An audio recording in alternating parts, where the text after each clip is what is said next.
தென்னாடுடைய சிவனே போற்றி, எந்நாட்டவர்க்கும் இறைவா போற்றி. அனைத்து தமிழ் உள்ளங்களுக்கும் கனிவான வணக்கங்கள். நிகழும் ஸ்ரீ மங்களகரமான சோபகிருது ஆண்டு மாசி மாதம் 18ஆம் தேதி வெள்ளிக்கிழமை அன்று பஞ்சமி திதியில் சுவாதி நட்சத்திரத்தில் துருவ நாமயோகத்தில் தைத்தூலம் காரணத்தினில் அமிர்தயோகம் கூடிய நன்னாண்டில் இந்த சீர்மிகு மார்ச் மாதம் பிறக்கிறது.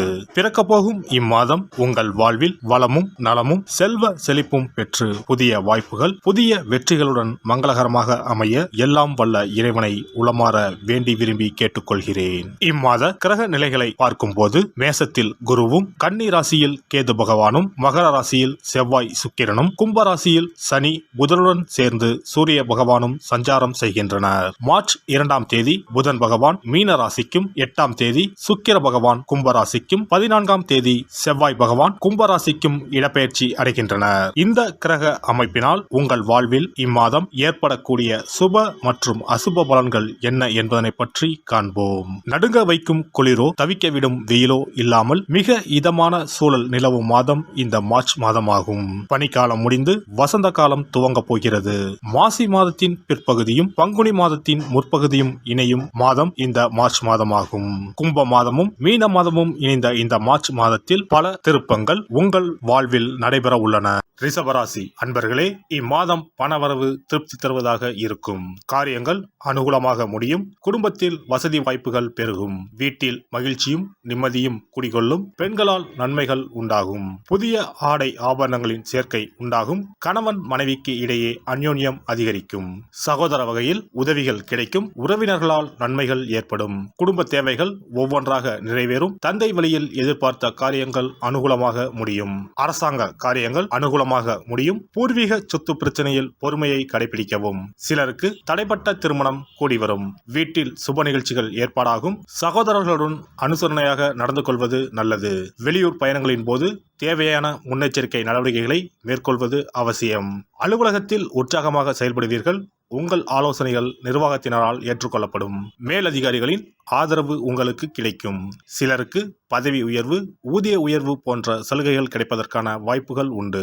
சக ஊழியர்களிடையே செல்வாக்கு அதிகரிக்கும். தொழில் மற்றும் வியாபாரத்தில் லாபம் அதிகமாக கிடைக்கும். சக போட்டியாளர்களின் மறைமுக எதிர்ப்புகளை முறியடிப்பீர்கள். பங்குதாரர்களுடன் இணக்கமான சூழ்நிலை ஏற்படும். வியாபாரத்தை விரிவுபடுத்தவோ அல்லது புதிய முதலீடு செய்வதையோ தவிர்ப்பது நல்லது. குடும்பத்தை நிர்வகிக்கும் பெண்களுக்கு மகிழ்ச்சி தரும் மாதமாக இருக்கும். குடும்பத்தில் உங்கள் ஆலோசனைகள் மற்றவர்களால் ஏற்றுக்கொள்ளப்படும். உறவினர்களும் உங்களுக்கு உதவியாக இருப்பார்கள். அக்கம் பக்கத்தில் இருப்பவர்களால் அனுகூலம் உண்டாகும். வேலைக்கு செல்லும் பெண்களுக்கு எதிர்பார்த்த சலுகைகள் கிடைக்கும். கார்த்திகை 2, 3, 4ஆம் பாதங்கள். இந்த மாதம் குடும்பத்தில் இருப்பவர்கள் சொல்வதை சாதாரணமாக எடுத்துக்கொள்வது நல்லது. பொறுப்புகள் அதிகரிக்கும். மனதில் இருந்த பயம் நீங்கி துணிவு உண்டாகும். வீண் வாக்குவாதங்களை தவிர்ப்பது நல்லது. ரோகிணி நட்சத்திரம். இந்த மாதம் எடுத்த காரியம் கைகூடும். விரோதிகளும் நண்பர்களாக மாறுவார்கள். மறைமுக எதிர்ப்புகள் விலகும். பணவரத்து திருப்தி தரும். கடன் விவகாரங்களில் எச்சரிக்கை தேவை. உத்தியோகத்தில் இருப்பவர்கள் செய்தொழிலில் முன்னேற்றம் காண்பார்கள். மிருக சிரீசம் 1, 2 பாதம். இந்த மாதம் தொழில் வியாபாரத்தில் இருந்த போட்டிகள் குறையும். விரிவாக்கம் செய்வது தொடர்பான ஆலோசனைகளில் ஈடுபடுவீர்கள். பயணங்கள் மூலம் லாபம் கிடைக்க பெறலாம். மேல் அதிகாரிகளால் உத்தியோகஸ்தர்களுக்கு நன்மை உண்டாகும். பிரதோஷ வேளையில் சிவனையும் நந்தீஸ்வரரையும் வணங்க எல்லா பிரச்சனைகளும் சுமூகமாக முடியும். குடும்பத்தில் அமைதி. இனி இந்த மார்ச் மாதத்தில் மகா சிவராத்திரி எப்போது, இந்த நாளுக்கு அப்படி என்ன சிறப்பு என்பதனை பற்றி காண்போம். சிவபெருமானுக்கு எத்தனையோ திருநாமங்கள் உள்ளன.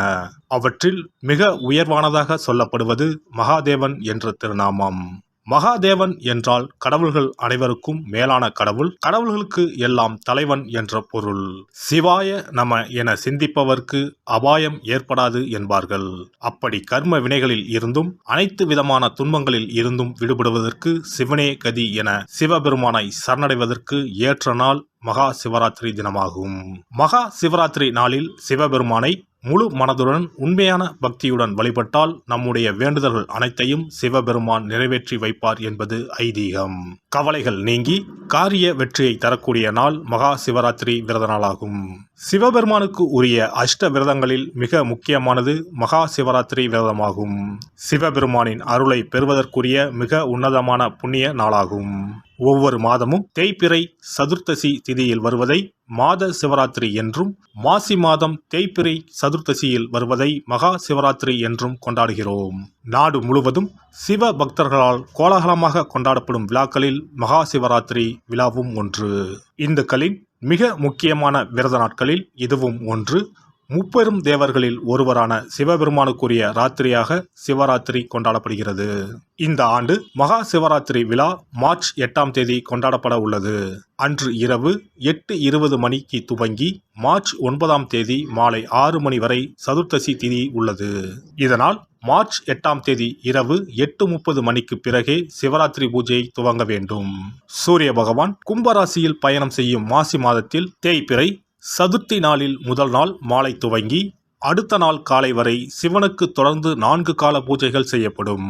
சிவராத்திரி அன்று இரவு முழுவதும் கண் விழித்து சிவ வழிபாடு செய்து அபிஷேகம், ருத்ராபிஷேகம் செய்து சிவ மந்திரங்களை உச்சரித்து சிவனின் அருளை வேண்டி பிரார்த்தனை செய்ய வேண்டும்.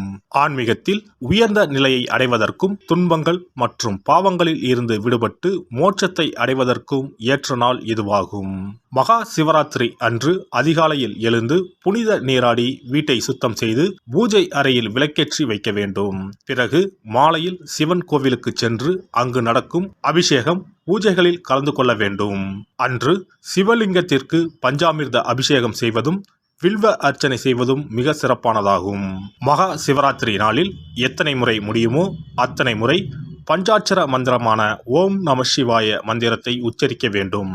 இது தவிர சிவபுராணம் பாராயணம் செய்வது மிகவும் சிறப்பானதாகும். இந்த நாளில் ருத்ராபிஷேகம் செய்வதும் கோவில்களில் நடக்கும் ருத்ராபிஷேகத்தில் கலந்து கொள்வதும் மிகவும் சிறப்பானதாகும். இந்த முறையில் மகா சிவராத்திரி விரதம் இருந்தால் முந்தைய 3 பிறவிகளில் செய்த பாவங்கள் நீங்கும். மனக்கவலைகள், நோய்கள், வறுமை நிலை ஆகியன நீங்கும். அதோடு வாழ்வில் அனைத்து விதமான இன்பங்களும் உயர்வும் கிடைக்கும். நாம் செய்யும் வழிபாடு, பூஜை ஆகியவற்றிற்கு 2 மடங்கு பலனை தரக்கூடியது மகா சிவராத்திரி விரதமாகும். சிவபெருமானை வணங்குவதற்கும் அவரின் அருளை பெறுவதற்குமே அவருடைய ஆசி இருந்தால்தான் முடியும். அதனால்தான் அவன் அருளாலே அவன் தாள் பணிந்து என்ற அற்புதமான வாசகத்தின் மூலம் நாம் அறிய முடிகிறது. சிவ அருளை பெற வேண்டும் எனில் அது அத்தனை சுலபமான காரியம் கிடையாது. சிந்தையிலும் செயலிலும் சிவனையே நினைத்து ஒவ்வொரு காரியத்தையும் செய்ய வேண்டும். அப்பேற்பட்ட சிவபெருமானின் அருளை பெற எளிமையான ஒரு நாளை பற்றித்தான் இப்பொழுது நாம் தெரிந்து கொண்டோம். எல்லாம் வல்ல இறையருளால் நீங்களும் உங்கள் அன்பு குடும்பமும் உடல் நலம், நீலாயுள், நிறை செல்வம், உயர் புகழ், மெய்ஞானம் ஓங்கி வாழ்க வளமுடன். இந்த வீடியோ உங்களுக்கு பிடிச்சிருந்தா லைக் பண்ணுங்க, ஷேர் பண்ணுங்க அண்ட் சப்ஸ்கிரைப் பண்ணுங்க. பக்கத்துல இருக்க பெல் ஐகானை கிளிக் பண்ணுங்க. நன்றி, வணக்கம், வாழ்க வளமுடன்.